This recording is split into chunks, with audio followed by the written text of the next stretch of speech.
11 جولائی۔ اہدنا الصراط المستقیم، spreading knowledge and peace.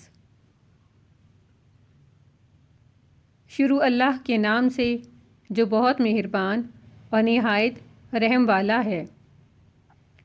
اور جو شخص کوئی برا کام کر گزرے یا اپنی جان پر ظلم کر بیٹھے پھر اللہ سے معافی مانگ لے تو وہ اللہ کو بہت بخشنے والا اور بڑا مہربان پائے گا۔ اور جو شخص کوئی گناہ کمائے تو وہ اس کمائی سے خود اپنے آپ کو نقصان پہنچاتا ہے، اور اللہ پورا علم بھی رکھتا ہے اور حکمت کا بھی مالک ہے۔ اور اگر کوئی شخص کسی غلطی یا گناہ کا مرتکب ہو پھر اس کا الزام کسی بے گناہ کے ذمہ لگا دے تو وہ بڑا بھاری بہتان اور کھلا گناہ اپنے اوپر لازم کر لیتا ہے۔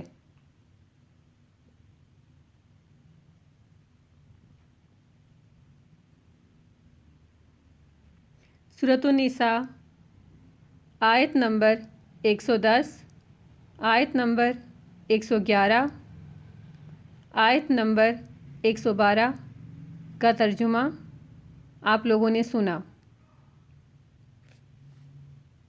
مزید قرآنی آیات کا ترجمہ سننے کے لیے میرے چینل کو سبسکرائب کریں اور بیل آئیکن کو پریس کریں۔